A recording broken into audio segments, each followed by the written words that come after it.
জনগণনা 2027 এবারে জনগণনায় কিন্তু অংশ নিতে পারবেন আপনিও। ঠিক শুনেছেন, আপনার কথাই বলছি। এইবারে জনগণনায় সাধারণ মানুষ অর্থাৎ ভারতের যারা নাগরিক রয়েছেন তারাও যাতে অংশ নিতে পারেন সেই ব্যবস্থাই করেছে ভারত সরকার। পশ্চিমবঙ্গের মুখ্যমন্ত্রী শুভেন্দু অধিকারী 1 আগস্ট এই ঘোষণা করার পাশাপাশি বা এই জনগণনার শুভ সূচনা করার পাশাপাশি কিন্তু জেলায় জেলায় জনগণনার কাজ শুরু হয়েছে। সবটাই জানাবো, আপনাদের সঙ্গে থাকবেন। আমি রয়েছি প্রিয়াঙ্কা আপনাদের সঙ্গে। আপনারা দেখছেন news time Bangla digital.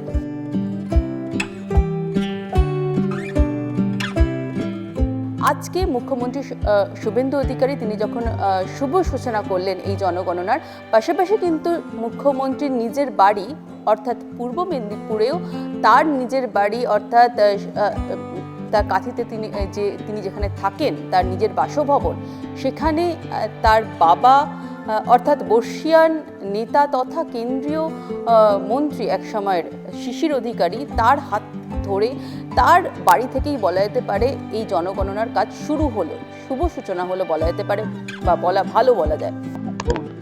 Nabanna থেকে শুরু করেছেন এবং আমার জেলায় ডিস্ট্রিক্ট ম্যাজিস্ট্রেট সরকার টিম পুরো টিম এখানে প্রথম শুরু করলেন।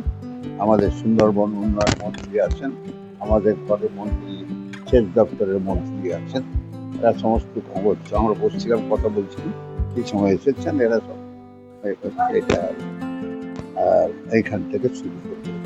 সেই সঙ্গে বিভিন্ন জেলায় যদি দেখা যায় উত্তর 24 পরগনা থেকে শুরু করে দক্ষিণ 24 পরগনা, এমনকি মুর্শিদাবাদ থেকে শুরু করে বিভিন্ন জায়গা অর্থাৎ পশ্চিমবঙ্গের বিভিন্ন জেলায় জেলায় যারা বিজেপি নেতৃত্বরা রয়েছেন তারা যেমন অংশ নিয়েছেন, যারা বিধায়করা রয়েছেন তারা অংশ নিয়েছেন, তেমনি মন্ত্রীরা যারা রয়েছেন অর্জুন সিং থেকে শুরু করে এমনকি ঠাকুরনগরে মতুয়া অধ্যুষিত এলাকা দীর্ঘদিন ধরে যেখানে মতুয়া সম্প্রদায়ের একটি গুরুত্বপূর্ণ ভূমিকা থেকেছে, যেখানে বারে বারে বিতর্ক জুড়েছে কখনো সিএ নিয়ে, তাদেরও কিন্তু যাতে আশ্বস্ত করা যায় সেই ব্যবস্থা করা হয়েছে সরকারের তরফ থেকে। তেমনি পাশাপাশি ঠাকুরনগর থেকেও কিন্তু সরাসরি বলা যেতে পারে এই জনগণনায় অংশ নিয়েছেন বিজেপি নেতৃত্বরা। সেখানে দাঁড়িয়ে আজকের দিনে দাঁড়িয়ে যে শুভ সূচনা হয়েছে এই জনগণনার,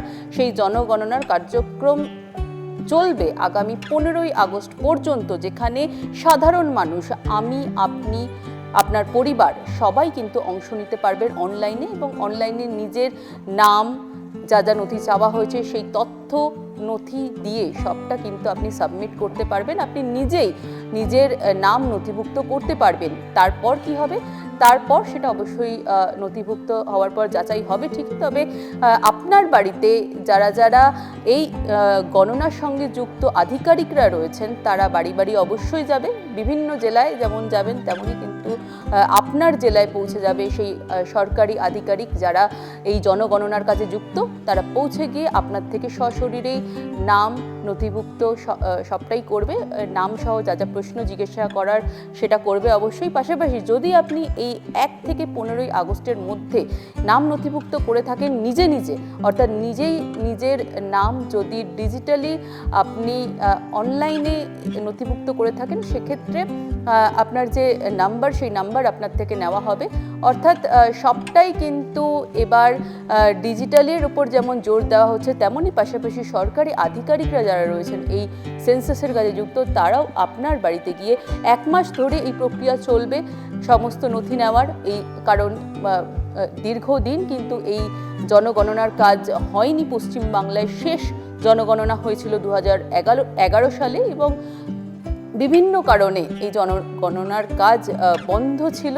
তারপর দীর্ঘ কয়েক বছর পর এবার 2027-এর জনগণনার যে মহাযজ্ঞ সেই মহাযজ্ঞ শুরু হয়ে গিয়েছে এবং 1 আগস্ট মুখ্যমন্ত্রী নিজেই সেই সূচনা করেছেন, শুভ সূচনা করেছেন। এবং বলা ভালো তার নিজের বাড়িতে থেকে, অর্থাৎ তার নিজের যে বাড়ি জন্মভূমি সেই জন্মভূমি থেকে পূর্ব মেদিনীপুর থেকে বর্ষীয়ান নেতা শিশির অধিকারী তার শিল্প সূচনা করেছে, যেমন সাধারণ মানুষকে উৎসাহ দেওয়া হচ্ছে যাতে তারাও অংশ নেন এই জনগণনার কাজে। সবাই যাতে এই জনগণনার অংশ নিতে পারেন স্বতঃস্ফূর্তভাবে, সেই চেষ্টা কিন্তু সরকারের তরফ থেকে করা হচ্ছে ইতিমধ্যেই। অবশ্যই সব প্রক্রিয়া চলবে, তবে সমস্ত আপডেট পেতে জনগণনা সংক্রান্ত চোখ রাখবেন নিউজ টাইম বাংলার ডিজিটালে। ভিডিও জার্নালিস্ট সুমনের সঙ্গে প্রিয়াঙ্কা ভৌমিক, নিউজ টাইম বাংলা, কলকাতা।